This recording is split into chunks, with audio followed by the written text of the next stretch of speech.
চিশতিয়া তরিকার মূল যে কনসেপ্ট, দাওয়াতি যে কনসেপ্ট, যেমন ধর্ম বর্ণ নির্বিশেষে সবাইকে সবার প্রতি ভালোবাসা প্রদর্শন করা, এই এই যে একটা মূলনীতি, এই মূলনীতিটা বড় ইসলামের এই মূলনীতি। এটা কোনো ইসলামের সাথে কোনো এটা সাংঘর্ষিকতা নেই।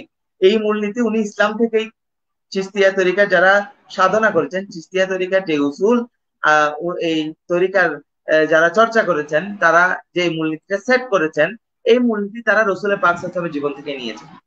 আপনি যদি দেখেন রসুলের পাক সাল্লাল্লাহু আলাইহি ওয়াসাল্লাম কিন্তু একজন রসুলের পাক সাল্লাল্লাহু আলাইহি ওয়াসাল্লাম যখন ফজর নামাজ পড়তে যেতেন, তখন একজন বুড়ি, তিনি তিনি রসুলের পাক সাল্লাল্লাহু আলাইহি ওয়াসাল্লামের পথে সবসময় কাঁটা দিতেন। একদিন যখন রসুলের পাক সাল্লাল্লাহু আলাইহি ওয়াসাল্লাম সেই কাঁটা দেখলেন না, তখন কিন্তু ফজরের নামাজ আদায় করা মাত্রই রসুলের পাক সাল্লাল্লাহু আলাইহি ওয়াসাল্লাম সেই বুড়ির ঘরে গিয়ে দেখেন যে বুড়ি অসুস্থ।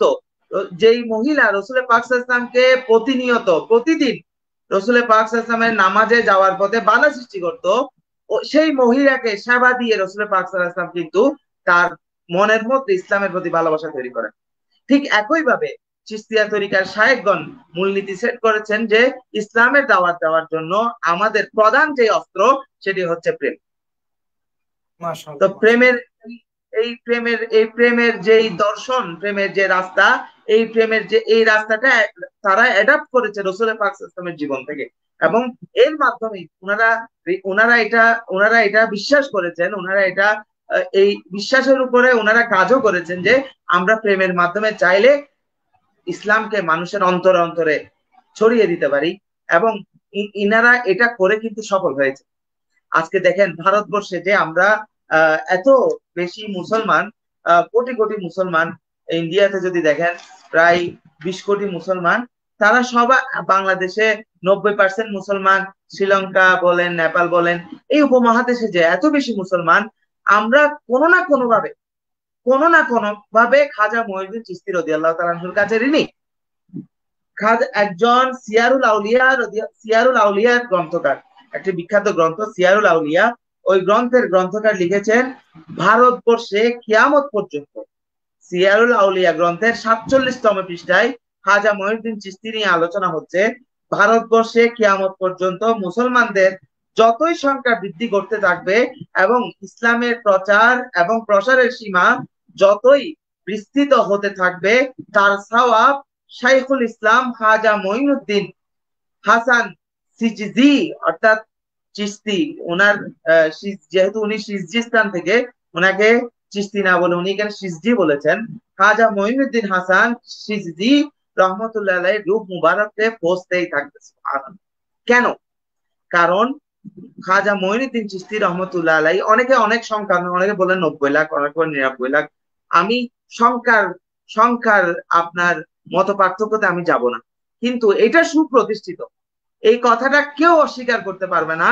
এই কথাটা মুতাওয়াতির ভাবে এটা প্রতিষ্ঠিত সত্য যে ভারতবর্ষে খাজা মঈনুদ্দিন চিশতি রাদিয়াল্লাহু তাআলা আনহুর হাতে সবচেয়ে বেশি মানুষ ইসলাম গ্রহণ করেছে। সেজন্যই এই গ্রন্থকার লিখেছেন যে ভারতবর্ষে কিয়ামত পর্যন্ত যত কাজ হবে, ইসলামী আন্দোলন বলেন, ইসলামী রাজনীতি বলেন, অথবা রাজনীতি বলেন, সমাজনীতি বলেন, অর্থনীতি বলেন, ইসলামের উপরে যত কাজ হবে সবকিছুর সব খাজা মঈনুদ্দিন চিশতির রূহ মুবারকে পৌঁছবে। কেন? কারণ খাজা মঈনুদ্দিন চিশতি একজনের মাধ্যমে ইসলামের যে খেদমত হয়েছে, গোটা গোটা আমরা যত এখন বর্তমানে মুসলমান আছি, আমাদের দ্বারা ইসলামের সেই খেদমত হচ্ছে না। তো খাজা মঈনুদ্দিন চিশতি প্রেম দ্বারাই মূলত, উনি কোনো তলোয়ার হাতে নেন নাই, উনি কোনো আপনার মানুষের সাথে আপনার সেভাবে, হ্যাঁ একটা বর্ণনা আছে যে গুরি রহমতুল্লাহ আলাইহি, অর্থাৎ আপনার এই শিহাবুদ্দিন মোহাম্মদ গুরি, উনি যখন ভারতবর্ষ আক্রমণ করেন, পৃথ্বীরাজ তখন ভারতবর্ষ শাসন করছে, তখন খাজা মঈনুদ্দিন চিশতি আজমিরি সানজি রহমতুল্লাহ আলাইহি, উনি শিহাবুদ্দিন গুরির সৈন্য বাহিনীতে সৈনিক হিসেবে যোগদান করেন।